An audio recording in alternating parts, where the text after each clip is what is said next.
kau tahu tak pasal apa kau tak dapat perempuan? Sebab kadang-kadang kau ni ada sikit macam bengong sikit lah. Datang.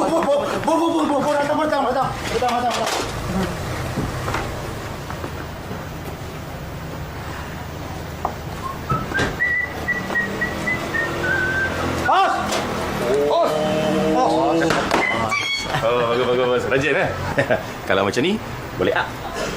Apa bos? Up gaji.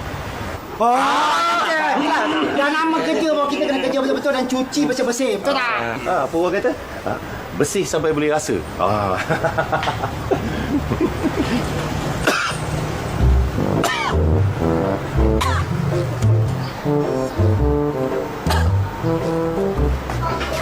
Dia nampak pedas sikit. Ni bersih apa ni? Masuk. Ambil jadual.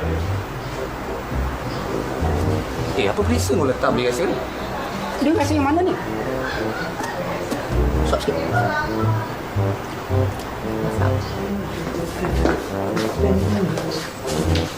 Ni siapa letak sini? Letak sini.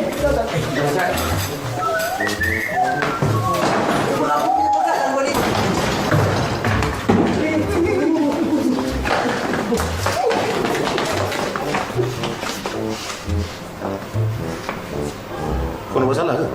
Tak ada. Betul? Betul.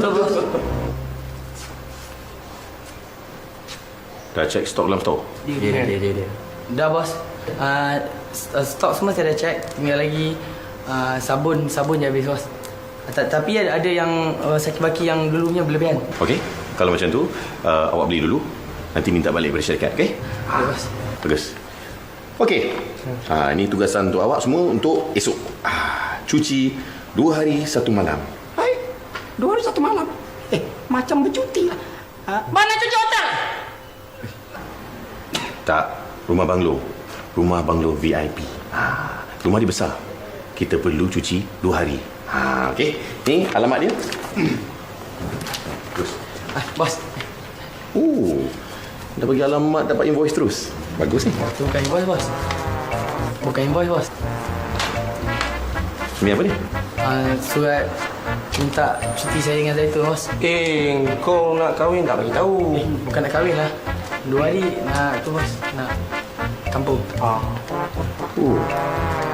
Kau ambil cuti dengan orang Bagus. Tapi Tom.